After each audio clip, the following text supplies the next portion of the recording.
Alright ladies, this is going to be a real quick video on social studies skills and methods. Hopefully these strategies will help you in answering multiple choice and extended response questions. We're not going to talk in depth about it on through this method. We're going to talk about a lot of it through actually face to face, so that way if you have any questions or any issues, any misunderstandings, we can go over it. So let's get into it.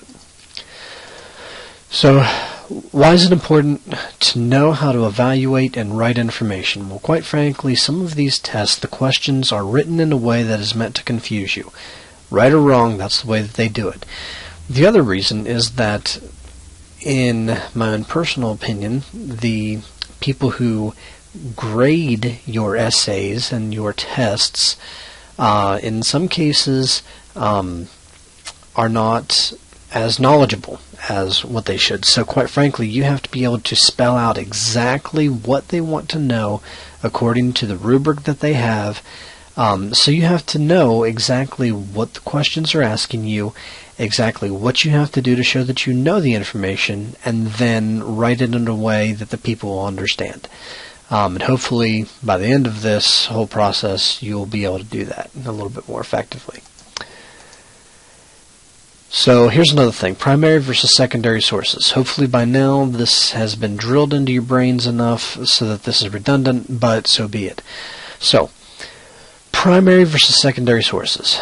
If you are looking at a primary source, we're talking about something or someone that was actually a witness to a historical event. Okay? So, for instance,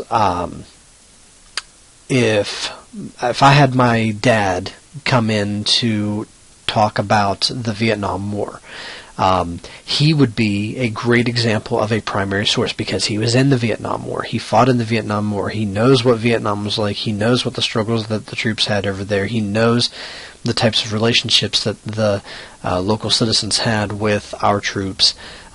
He was there. He experienced it. If my dad wrote letters back to my mom telling her about the conditions that they were in and what was happening on a day-to-day basis, those would all be primary sources. He was there, he was telling about it as it was happening. Now, secondary source is still worthwhile information, but it wasn't necessarily there. I know quite a bit about the Vietnam War. I know quite a bit about World War II. I can tell you a lot about it. I've taken classes on it. I've spent a lot of time writing papers on it. I've done a lot of research on it.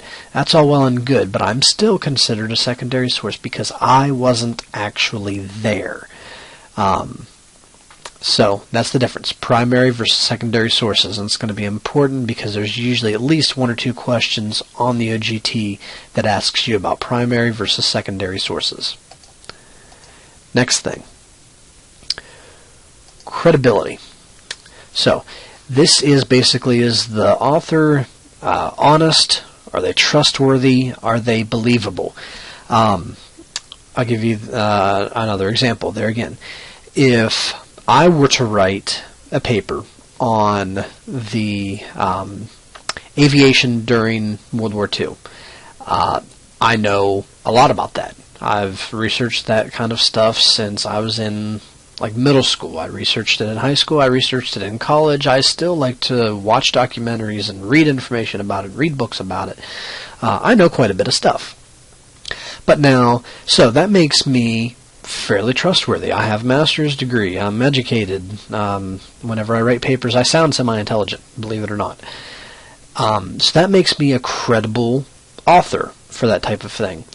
Now, if someone were to ask me to write a paper on, I don't know, the cloning of peach trees, quite frankly, my credibility as an author would go out the window because, number one, I'm horrible in science.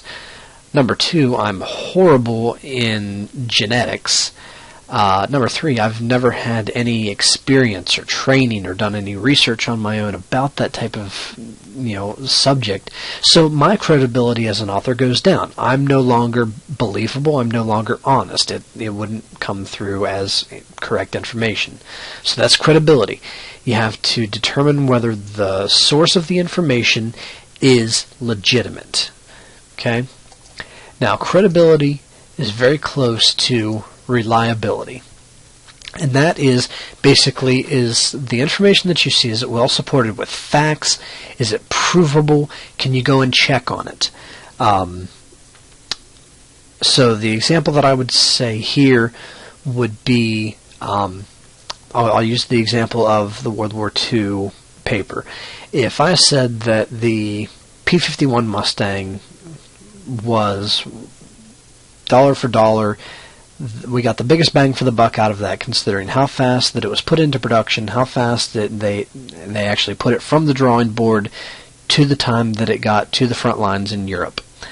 And I listed all of this information that was from the North American Aircraft Company, that was from the Department of Defense. If I had facts in there from the National Archives, if I had facts in there from records from the United States Army Air Force, all of those facts, all of that information, it's reliable because it's provable. You can go check on it. You can go to internet websites.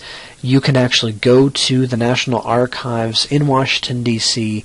and say, hey, I want to check out this information on the P-51 Mustang from World War II.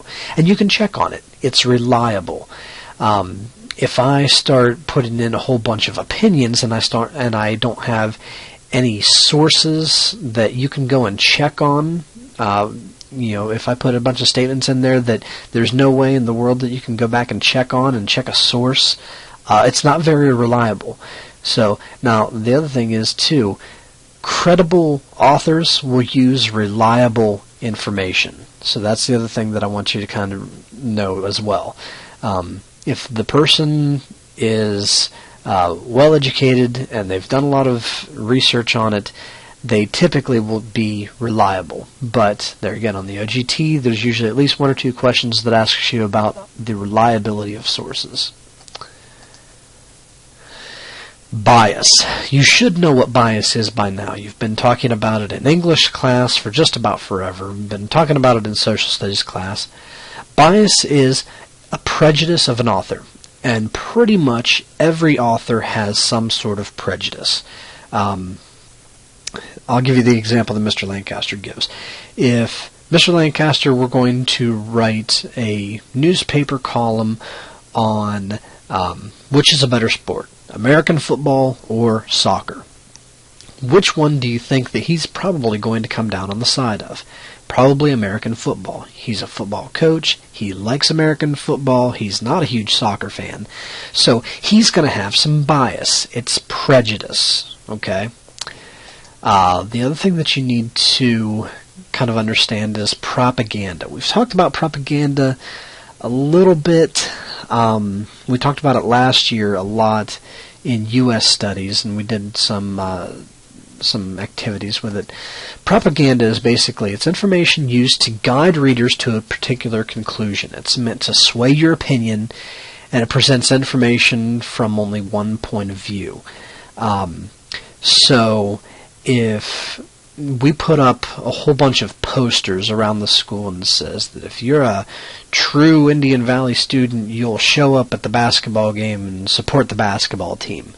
That's propaganda. It's trying to sway your opinion. It's trying to guide you to action to do something. And it only presents information from one viewpoint. So it won't say anything about the opposing team, or it won't say anything about another game somewhere down the road against another team. It's just about supporting the team, supporting the nation in some cases. But it's propaganda, so it's trying to get you to do something, and it's meant to sway your opinion. North Korea is real famous for this, but that's a different story. We're not going to talk about this right now. So don't pay attention to anything like this. And I think that is about it. Is that it? Okay, thesis statements I think we're going to save until we can actually talk in person. And answering extended response questions using RAD, we're also going to talk about that in person as well. So, that should be just about it for this video. No packets of paper to fill out with this one. Just make sure that you understand primary versus secondary sources, difference between credibility and reliability, and what bias and propaganda are. Okay? And I'll catch you guys the next time. See ya.